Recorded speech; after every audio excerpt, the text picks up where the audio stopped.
The concept of having one mind is expressed in several ways throughout the Scriptures. The saints have also been commanded to be of one mind and one heart.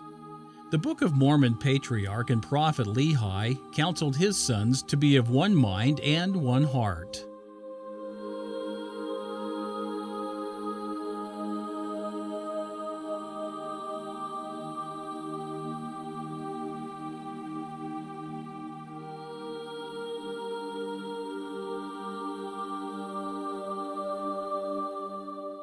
In our day, the Lord commanded the saints to be one of heart and mind as they gathered to the New Jerusalem.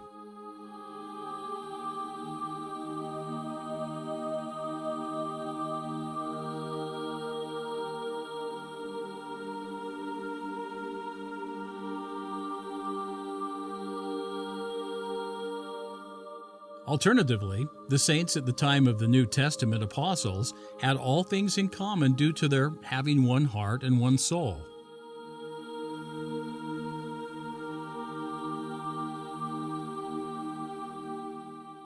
The Greek translated as heart and soul are cardia and psyche, respectively. Cardia, the heart, consistent with the ancient understanding, was the seat of the mind, not the brain. Psyche was the animating force.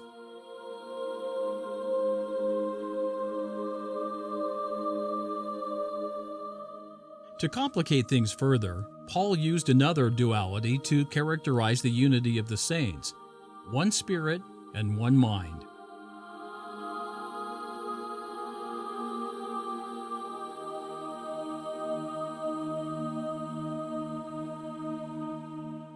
In this case, the King James translators used mind for psyche and not soul as in Acts.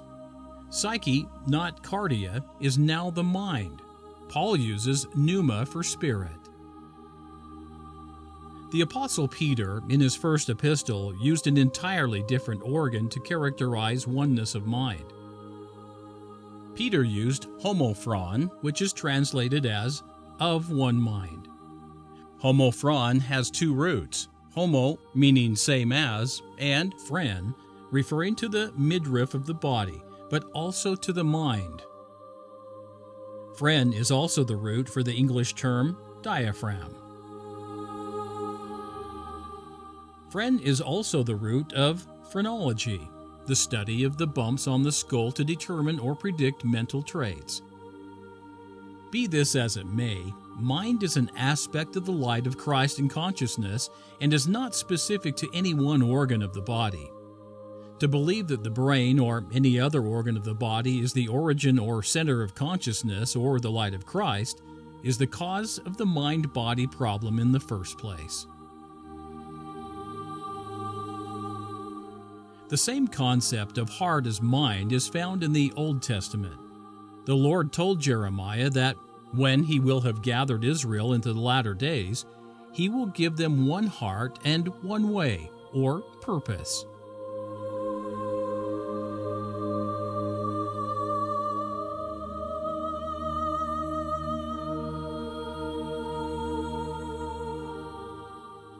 The Lord reiterated the promise to Ezekiel. In his prophecy, he will give his people one heart and a new spirit.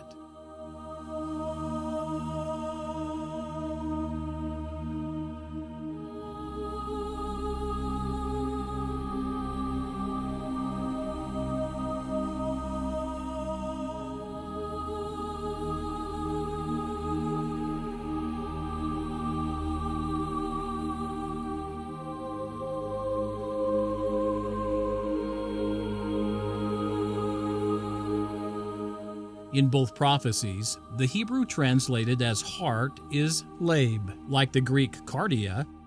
Lab refers to the heart, but also the inner man and the mind. The new spirit of Ezekiel is the Hebrew ruach. It is the equivalent to the Greek pneuma, used by Paul for spirit. Both signify wind, breath, or spirit.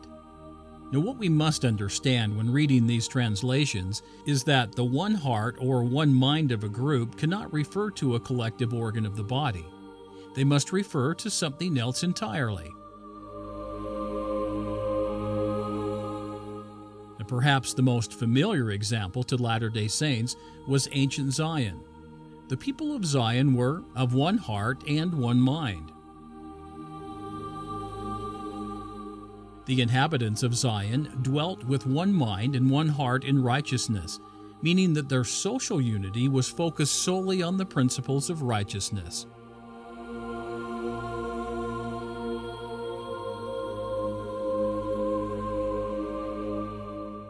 Not only were the saints of Zion unified in heart, they were purified in heart.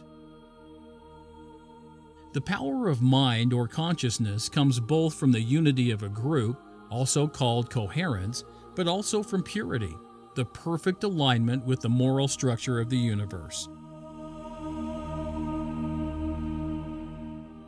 Indeed, this is the basis for union required in the celestial kingdom.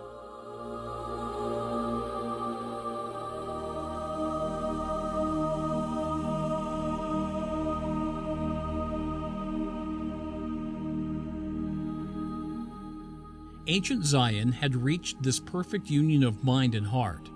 There was no poor among them, and they were taken up into heaven.